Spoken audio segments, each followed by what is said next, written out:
البته منو نمیشه گفت در مقابل فردوسی شاعر، ولی خب همینی که هست. حالا که وسیله فراهم و دوستان هستن، اگر اجازه میدن یکی از غزلهای خودمو بخوانم.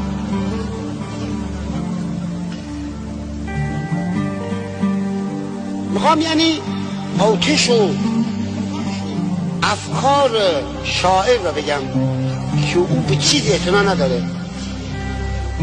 تنم در وسعت دنیای پهناور نمی گنجد، روان سرکشم در قالب پیکر نمی گنجد. من اصلا از این گفتگو آشفتگیه، باید ببخشید